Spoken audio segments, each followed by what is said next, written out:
നമസ്കാരം. യുഎഇയിൽ ഇന്ന് പുറത്തിറങ്ങിയ പ്രമുഖ ദിനപത്രങ്ങളിലെ തലക്കെട്ടുകളും വാർത്താ വിശേഷങ്ങളുമായി ഇന്നത്തെ പത്രം ഏവർക്കും സ്വാഗതം. ആദ്യമായി ഇന്നത്തെ പത്രങ്ങളിലെ ഒന്നാം പേജിലെ വാർത്താ വിശേഷങ്ങളിലേക്ക്.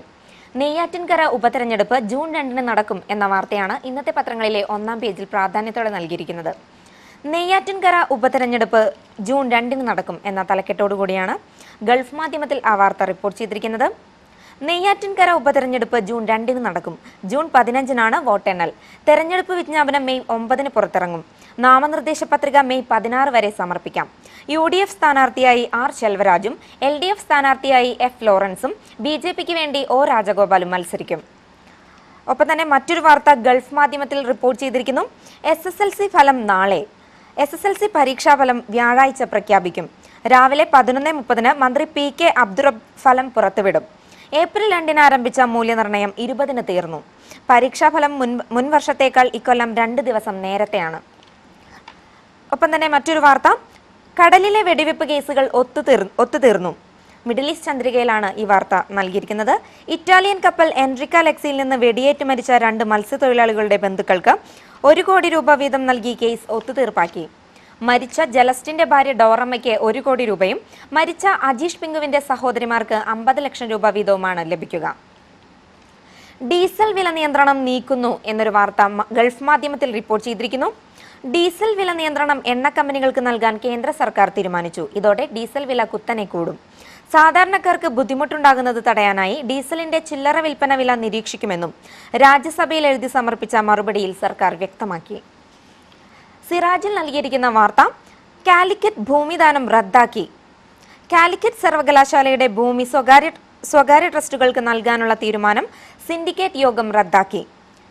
VC ഡോക്ടർ അബ്ദുൽ സലാമിന്റെ അധ്യക്ഷതയിൽ ചൊവ്വാഴ്ച ചേർന്ന അടിയന്തര സിൻഡിക്കേറ്റ് യോഗം സർവകലാശാല ഭൂമി ഒരാവശ്യത്തിനും ആർക്കും നൽകേണ്ടെന്നും തീരുമാനിച്ചു. ഇത്രയും വാർത്തകളാണ് ഇന്നത്തെ പത്രങ്ങളിലെ ഒന്നാം പേജിൽ ഇടം നേടിയിരിക്കുന്നത്. ഇന്നത്തെ പ്രധാന ഗൾഫ് വാർത്താ വിശേഷങ്ങളിലേക്ക്. താമസ വിസ അപേക്ഷകർക്ക് പോളിയോ 5-ാം പനി കുത്തിവെപ്പുകൾ നിർബന്ധമാക്കാൻ ശുപാർശ. ഗൾഫ് രാജ്യങ്ങളിൽ താമസ വിസയ്ക്ക് അപേക്ഷിക്കുന്നവരുടെ രക്തപരിശോധന നടത്തി പോളിയോ 5-ാം പനി തുടങ്ങിയ പകർച്ചവ്യാധികൾ ഇല്ലെന്ന് ഉറപ്പുവരുത്തണമെന്ന് ദുബായിൽ ചേർന്ന GCC ആരോഗ്യകാര്യ ഉന്നതതല സമിതി യോഗം നിർദ്ദേശിച്ചു.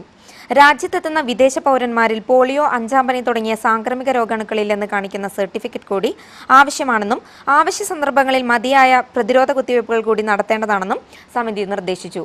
മിഡിൽ ഈസ്റ്റ് ചന്ദ്രികയിലാണ് ഈ വാർത്ത റിപ്പോർട്ട് ചെയ്തിരിക്കുന്നത്. പ്രവാസി പെൻഷൻ പദ്ധതി നടപടി പുരോഗമിക്കുന്നു എന്നൊരു വാർത്ത ഗൾഫ് മാധ്യമത്തിൽ റിപ്പോർട്ട് ചെയ്തിരിക്കുന്നു. കേന്ദ്ര സർക്കാർ പ്രഖ്യാപിച്ച പ്രവാസി പെൻഷൻ പദ്ധതി നടപ്പാക്കാൻ നടപടി പുരോഗമിക്കുന്നു. മിക്കവാറും ലൈഫ് ഇൻഷുറൻസ് കോർപ്പറേഷൻ ഓഫ് ഇന്ത്യയും ബാങ്ക് ഓഫ് ബറോഡയോ ആയിരിക്കും ഇതിനുള്ള ഏജൻസി എന്നാണ് സൂചന. ഒന്നിലേറെ ധനകാര്യ സ്ഥാപനങ്ങളുമായി ചർച്ച നടന്നെങ്കിലും അന്തിമ തീരുമാനമായില്ല. അബുദാബിയിൽ നിന്നും BS നിസാമുദ്ദീൻ റിപ്പോർട്ട് ചെയ്ത വാർത്തയായിരുന്നു ഇത്. ഏകീകൃത കലണ്ടർ, ഇന്ത്യൻ സ്കൂളുകൾക്ക് ഈ വർഷം ഇളവ്, KHDA എന്നൊരു വാർത്ത ദുബായിൽ നിന്നും റിപ്പോർട്ട് ചെയ്തിരിക്കുന്നു. രാജ്യത്തെ സർക്കാർ സ്വകാര്യ സ്കൂളുകളിൽ ഏകീകൃത കലണ്ടർ നടപ്പാക്കാനുള്ള തീരുമാനത്തിൽ നിന്ന് ചില ഇന്ത്യൻ സ്കൂളുകൾക്ക് ഇളവ് അനുവദിച്ചതായി knowledge and human development authority അറിയിച്ചു. ഇതോടെ ഇക്കാര്യത്തിൽ നിലനിന്ന അനിശ്ചിതത്വത്തിന് വിരാമമായി. കൂടാതെ മറ്റൊരു വാർത്ത, YASA-2 ഭ്രമണപഥത്തിൽ. അബുദാബിയുടെ നിയന്ത്രണത്തിനുള്ള 2ാമത്തെ ഉപഗ്രഹം YASA-2 ഭ്രമണപഥത്തിലെത്തി. ഇന്നലെ പുലർച്ചെ 2:18-ന് കസാക്കിസ്ഥാനിലെ ബൈക്കനൂർ കോസ്മോഡ്രോമിൽ നിന്നാണ് വിക്ഷേപണം നടന്നത്. 2011 ഏപ്രിലാണ് അബുദാബിയുടെ നിയന്ത്രണത്തിലുള്ള ആദ്യ ഉപഗ്രഹം YASAT-1A ഭ്രമണപഥത്തിലെത്തിയത്. ഫ്രഞ്ച് ഗയാനയിൽ നിന്നാണ് വിജയകരമായ വിക്ഷേപണം നടന്നത്. YASAT-1A വഹിച്ചത് ഏരിയൻ 5 റോക്കറ്റാണ്. മറ്റൊരു വാർത്ത അബുദാബിയിൽ നിന്നും നൽകിയിരിക്കുന്നു. വേഗതാ നിയന്ത്രണം ഫലം കാണുന്നു. അബുദാബി ദുബായ് റോഡിൽ അപകടങ്ങൾ കുറഞ്ഞു. അബുദാബി ദുബായ് റോഡിൽ വാഹനങ്ങൾക്ക് ഏർപ്പെടുത്തിയ വേഗതാ നിയന്ത്രണം ഫലം കാണുന്നു. കഴിഞ്ഞ വർഷം നിയന്ത്രണം വന്ന ശേഷം E11 മോട്ടോർവേയിലെ അപകടങ്ങൾ കുറഞ്ഞുവെന്നാണ് ട്രാഫിക് വകുപ്പിന്റെ റിപ്പോർട്ടിൽ വ്യക്തമാകുന്നത്. ഇത്രയും വാർത്തകളാണ് ഇന്നത്തെ പത്രങ്ങളിലെ ഗൾഫ് വാർത്താ പേജുകളിൽ ഇടം നേടിയിരിക്കുന്നത്. ഇന്നത്തെ പ്രധാന കായിക വാർത്താ വിശേഷങ്ങളിലേക്ക്. അവസാന സെമി ഇന്ന്. Real Madrid Bayern Munich. Berth പിടിക്കാൻ റയലും ബയേണും എന്നൊരു വാർത്ത മിഡിൽ ഈസ്റ്റ് ചന്ദ്രികയിൽ ചിത്രസഹിതം റിപ്പോർട്ട് ചെയ്തിരിക്കുന്നു. ആത്മവിശ്വാസത്തിന്റെ കൊടുമുടിയിൽ ക്രിസ്ത്യാനോ റൊണാൾഡോയുടെ റയൽ മാഡ്രിഡിന് ഇന്ന് ചാമ്പ്യൻസ് ലീഗ് സെമി ഫൈനൽ. ആദ്യപാദത്തിൽ തങ്ങളെ 2-1 പരാജയപ്പെടുത്തിയ ബയൺ മ്യൂണിച്ചാണ് എതിരാളികൾ. 2 ദിവസം മുമ്പ് ബാർസലോണയുടെ മൈതാനത്ത് അവരെ മറിച്ചിട്ട റയലിന് സ്വന്തം മൈതാനത്ത് ബയണിനെ കീഴ്പ്പെടുത്തുക താരതമ്യേന എളുപ്പമായിരിക്കും എന്നാണ് വാർത്ത. ഒപ്പം തന്നെ മറ്റൊരു വാർത്ത, ചിരാഗിന് ഇന്ന് നിർണായകം.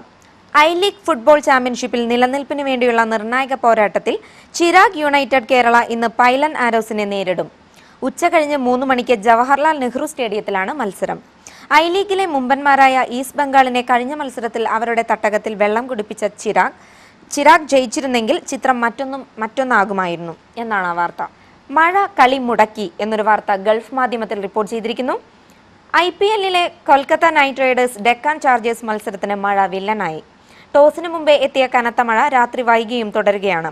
മത്സരം ഉപേക്ഷിക്കുന്ന വർഷം ഇരു ടീമിനും ഓരോ പോയിന്റ് ലഭിക്കും എന്നാണ് ആ വാർത്ത.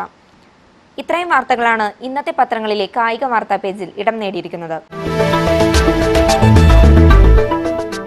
ഇന്നത്തെ ഇംഗ്ലീഷ് ദിനപത്രങ്ങളിലെ പ്രമുഖ വാർത്തകളിലേക്ക്. Relief for Asian schools over unified holidays.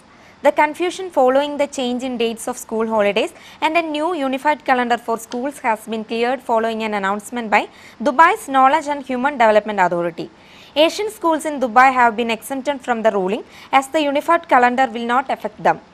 രാജ്യത്തെ സർക്കാർ സ്വകാര്യ സ്കൂളുകളിൽ ഏകീകൃത കലണ്ടർ നടപ്പാക്കാനുള്ള തീരുമാനത്തിൽ നിന്ന് ചില ഇന്ത്യൻ സ്കൂളുകൾക്ക് ഇളവ് നൽകുമെന്ന് KHD അതോറിറ്റി അറിയിച്ചു എന്നൊരു വാർത്തയാണിത്. ഖലീജ് ടൈംസിലാണ് ഈ വാർത്ത റിപ്പോർട്ട് ചെയ്തിരിക്കുന്നത്. Abu Dhabi launches second satellite. Abu Dhabi's second communications satellite was sent successfully into the orbit early morning on Tuesday from a space station in Kazakhstan. അബുദാബിയുടെ നിയന്ത്രണത്തിലുള്ള രണ്ടാമത്തെ ഉപഗ്രഹം YXA-2 ഭ്രമണപഥത്തിലെത്തി എന്നൊരു വാർത്ത ഖലീജ് ടൈംസിൽ റിപ്പോർട്ട് ചെയ്തിരിക്കുന്നു. ദ നാഷണൽ ദിനപത്രത്തിൽ report ചെയ്തിരിക്കുന്ന മറ്റൊരു വാർത്ത, Gulf must raise security efforts.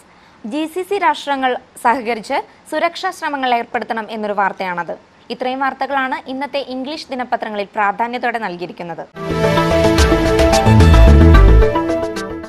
ഇന്നത്തെ ശ്രദ്ധേയമായ എഡിറ്റോറിയൽ ഗൾഫ് മാധ്യമം ദിനപത്രത്തിലാണ് നൽകിയിരിക്കുന്നത്.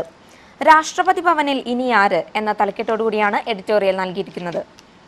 രാഷ്ട്രപതി ഭവനിൽ പ്രതിഭ പാട്ടീലിന്റെ സുഖവാസത്തിന് ജൂലൈയിൽ തിരശീല വീഴാനിരിക്കെ പിൻഗാമി ആരായിരിക്കണമെന്ന അന്വേഷണം ആരംഭിച്ചിരിക്കുന്നു.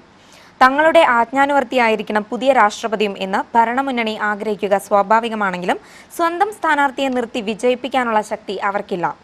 ഇലക്ടറൽ കോളേജിലെ മൊത്തം MP-മാരുടെയും MLA-മാരുടെയും 10,98,882 വോട്ട് മൂല്യത്തിൽ UPA-യുടെ വിഹിതം 42% മാത്രമാണ്. NDA-യുടേത് 28%. അതിനാൽ രണ്ടു കൂട്ടർക്കും സ്വന്തമായി രാഷ്ട്രപതിയെ കണ്ടെത്താനാവില്ലെന്ന് വ്യക്തം എന്നാണ് എഡിറ്റോറിയൽ.